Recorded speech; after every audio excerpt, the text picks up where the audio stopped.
Indonesia itu ada bangsa Spanyol. Bangsa Spanyol datang ke Indonesia itu pada tahun 1521. Bangsa Spanyol itu tidak hanya mencari rempah-rempah, tapi menjalankan misi 3G tadi, yaitu gold, glory, dan juga prosperity.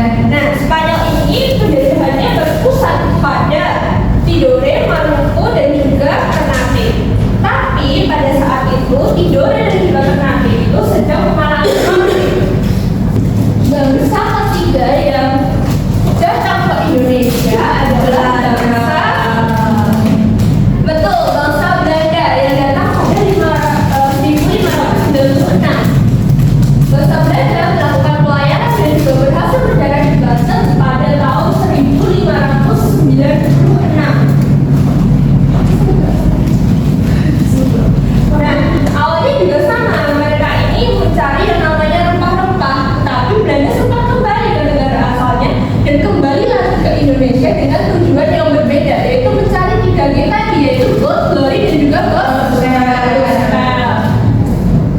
Bangsa barat yang terakhir datang ke Indonesia adalah bangsa Inggris yang mendarat di Ternate pada tahun 1604. Sama tujuannya, yaitu mencari rempah-rempah, tapi pada akhirnya mereka semua itu menjalankan misi 3G tadi.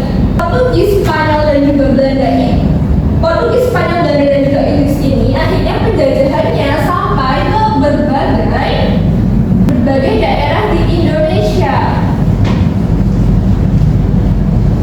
Semakin lama rakyat Indonesia ini menyadari bahwa bangsa-bangsa barat ini memberikan dampak yang sangat negatif bagi mereka sendiri, yaitu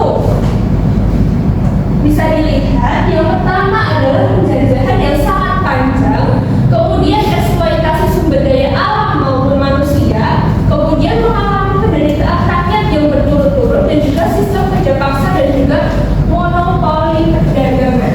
Jadi karena adanya dampak negatif tadi, muncullah yang namanya perlawanan rakyat terhadap bangsa Eropa. Sampai di sini ada yang mau ditanyakan atau tidak?